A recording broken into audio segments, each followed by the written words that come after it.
ఈ భుజంలో ఏదైతే క్యాప్సూల్ అని ఉండి టైట్ అవుతుందో ఆ క్యాప్సూల్ స్ట్రెచ్ అయ్యేటట్టు కొన్ని ఎక్సర్సైజెస్లో చేపిస్తాం. Hello, my name is doctor Krishna Chaitanya.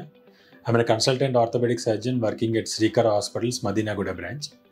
Today we'll discuss about shoulder related complaints. చాలా వరకు ఈ మధ్యన ఏంటి అంటే పెద్ద వయసులో 40 years 50 years దాటిన తర్వాత 60 ఏళ్ళ వాళ్ళలో భుజం నొప్పితో వస్తూ ఉంటారు. వీళ్ళలో ఈ మధ్యన చాలా ఎక్కువగా చూస్తుంది ఏంటి అంటే ఫ్రోజన్ షోల్డర్ ఆర్ ఎడెసివ్ క్యాప్సులైటిస్ అంటాం. ఇది ఎవరిలో ఎక్కువ చూస్తాము? జనరల్గా డయాబెటీస్తో ఉన్న వాళ్ళలో చూస్తూ ఉంటాం. ఈ సమ్మర్ సీజన్లో కానీ లేకపోతే దాని తర్వాత మేబీ ఫుడ్ రిలేటెడ్ వల్ల కానీ హై షుగర్స్ ఉండి షుగర్స్ కంట్రోల్ లేకపోవటం వల్ల ఈ భుజం నొప్పితో వస్తూ ఉంటారు. దీనికి ఎలా చేయాలి, ఏం చేయాలి అంటే మెయిన్ ఫస్ట్ ఏం చేస్తాము అంటే ఫిజియోథెరపీ, ఎక్సర్సైజ్ చేయాలి అని చెప్తాం.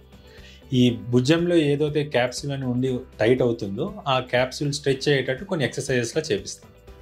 వాపు మరీ ఎక్కువగా ఉంది, నొప్పి మరీ ఎక్కువగా ఉంది అంటే కొన్నిసార్లు ఎక్సర్సైజెస్తో హెల్ప్ అవ్వట్లేదు అంటే ఎక్స్రే కానీ లేకపోతే వీలుంటే ఎంఆర్ఐ స్కాన్ తీయించాల్సి ఉంది. మరీ హై గ్రేడ్ ఇబ్బంది ఉన్న వాళ్ళకి మాత్రమే దీంట్లో సర్జరీ లాంటివి అవసరం పడుతూ ఉంటాయి. సర్జరీతో పాటు దాని తర్వాత కూడా కొన్ని ఎక్సర్సైజెస్ చేయాల్సి ఉంటుంది. జనరల్గా ఒక సైడ్ షోల్డర్ పెయిన్ ఉన్నప్పుడు ఏదైతే ఎక్సర్సైజ్ చెప్తామో 2 సైడ్లు చేసుకునేటట్టే చేయమని చెప్తాం మనం. ఇది చాలా కామన్గా షుగర్ పేషెంట్స్లో చూస్తాం. Thank you.